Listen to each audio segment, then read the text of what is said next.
सबुदिन chicken खाइले cancer प्रत्येक दिन चिकेन खाइबा शरीर पर क्षतिकारक हो पारे कि ये बड़ प्रश्न विभिन्न समय रे समस्त मन को केबे ना केबे आंदोलित करिथिबो। आउ एबे प्रश्नटी एथिपाई गुरुत्व बहन करुछि कारण गोटे रिसर्च गोटे गवेषणा एभली दाबी करुछि। प्रायतः समस्ते चिकेन खाइबा को पसंद करिथांती रेड मीट तुलना रे जेहेतु यह शीघ्र हजम होइथाय बोली कुआ जाय। तेणु अनेक समय रे डाक्तर मध्य चिकेन खाइबा को परामर्श देइथांती किंतु याकू प्रत्येक दिन खाइबा द्वारा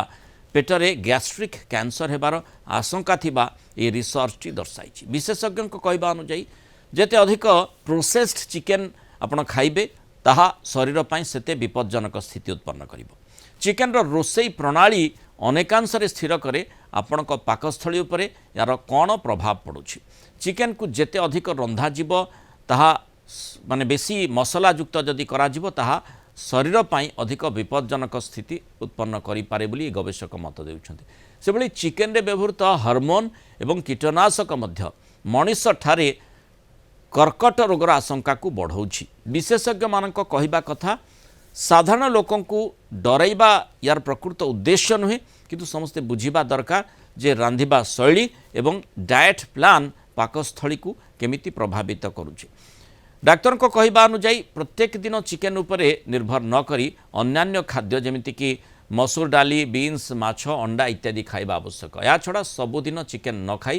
केबे केबे खाइबा शरीर पाई लाभदायक हेबो क्षतिकारक अंततः हेब नाई। यही गवेषणाटी एभली भाव में मत व्यक्त कर आलोचना करने संपर्क में आम सहित स्वास्थ्य विशेषज्ञ डॉक्टर सुनील कोटा जोड़ी। डॉक्टर कोटा स्वागत करिबा आलोचना को। जो प्रसंगटी वर्तमान चर्चा भितर को आसी कारण आमे देखुचे बहु लोक प्रायतः प्रत्येक दिन चिकेन खाई थांती तारी उपरे मुख्यतः निर्भरशील रही थांती। आजिकाली जमती बिरियानी मिलुची सबुठी समस्ते खाउछंती। तेणु अंततः यही खबरटी केते गुरुत्व बहन करुछि सेमानक पई जो कथा गुड़िक गवेषणा रे दर्शा जीवा पई चेष्टा करा जायछि। देखंतु बहुत गुरुत्वपूर्ण तथ्यटी निश्चय रूपे रही। प्रथमे जदि आमे भारतर एही पाकस्थली कर्कट आक्रांत रोगी संख्या कथा जदि आलोचना करिबा कहा जाउछि चाइना ताहा छड़ा जापान परवर्ती देश रूपे माने विश्व सारा तृतीय संख्या स्थान लाभ करिछि हम भारत। एवं जदि आपण विश्व सारा देखंती कहा जाउछि कि जो पाकस्थली कर्कट अथवा गैस्ट्रिक कैंसर टी पुरुष मानक क्षेत्र में पंचम सर्वसाधारण कर्कट एवं स्त्री मानक क्षेत्र में सप्तम सर्वसाधारण कर्कट एवं जो रिस्क फैक्टर रही विशेष करी मेल जेंडर होची अत्यधिक स्मोकिंग करिबा अल्कोहल मोटापण किसी जेनेटिक समस्या छड़ा आपण जदि विशेष करी वर्तमान खाद्य विषय जदि आलोचना करंती जदि अधिक मात्रा जने लोक जदि अधिक मात्रा लुण व्यवहार करूची आचार व्यवहार करूची जेंति आपण कहले राग मसला जोथरे मध्ये लुण अधिक थाए ता छड़ा स्मोक्ड फूड माने जोड़ा कि अत्यधिक मात्रा रे जळी जायथिबा जो तंदूरी फूड जदि बहु मात्रा व्यवहार करंती एटा होची गैस्ट्रिक कैंसर रिस्क फैक्टर। एहा छड़ा आपण जंती बहुत भलो है कहले जो प्रोसेस्ड फूड विशेष करी जो ए आर्टिकल टी कहै जाउची British medical journal European countries रे समान माने फ्रेश चिकन न थाए समान प्रोसेस्ड फूड व्यवहार करथन जोथरे कि बहु मात्रा रे प्रिजर्वेटिव व्यवहार करा जाय थाए जोथरे नाइट्रेट आदि केमिकल रिलीज होई थाए। ताहा छड़ा जो मानक क्षेत्र रे जो फाइबर मात्रा कम रोची जो माने अधिक चिकेन ग्रहण करंती निश्चय रूपे पनीपरिबा तथा फल मात्रा कमी दैथन जा द्वारा कि देह रे फाइबर अंश कमी आइथे। ता छड़ा आपण गोटे बहुत गुरुत्वपूर्ण कथा कहले जे जो हमरो रांधिबा शैली बहुत उच्च जति टेम्परेचर रे आपनकर रंधा होउची ता छड़ा जळिबा जाय मध्ये किछि जन लोकंकर तंदूरी अथवा जदि चिकेन खाउछंती विशेष करी देखिबे ग्रामांचल रे मध्ये देखा जाय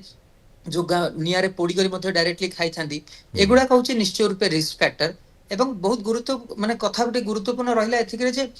चिकेन टी निश्चय रूपे देह को भल मध्ये कारण आमे गोटे जने वयस्क व्यक्ति क्षेत्र रे दैनिक रिक्वायरमेंट आमे कहिथाउ 1.5 ग्राम पर केजी बॉडी वेट जोटा कि चिकेन खाइबा द्वारा निश्चय रूपे मिल थाए किंतु सेटा को खाई जो अन्य जो खाद्यर मात्रा टी कमी दै थांदी विशेष करी सेटा निश्चय रूपे हानिकारक कारण आपण जेंति कहिले डाली जातीय हो अथवा चना जातीय खाद्य हो मिल्क हो विशेष करी खाद्य रे विविधता रहबा दरकार डाइवर्सिटी रहबा दरकार। आपण कार्बोहाइड्रेट खांतु प्रोटीन खांतु वेजिटेबल खांतु डेयरी प्रोडक्ट खांतु जहा द्वारा कि केवल चिकेन खाइबे नाही एवं चिकेन जनित कैंसर संभावना भी कमिबो। डॉक्टर कोटा एठी टिके द्वंद्व आसुची एथि पई जे जेमति हमें जानिछे विशेषकर जो बर्ड फ्लू होता है से परामर्श रही है जे चिकेन को भल भाव में सिझे खाइले से भाइरस माने से दूर हो जाती से मरी जाती एबे जो कथाटी कहुच्छी अति मात्रा अति माने जितेबाला अधिक तापमात्रा आम चिकेन को रांधुचे सेतेबेले विपज्जनक स्थिति उत्पन्न होउछि कि जो गवेषणाटी कहूँ से भली किछि तथ्य मध्य देउछि ताले केउटा लोके करिवे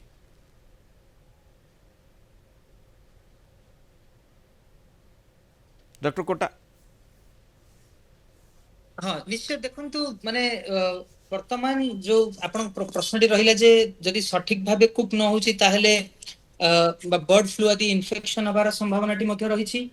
एवं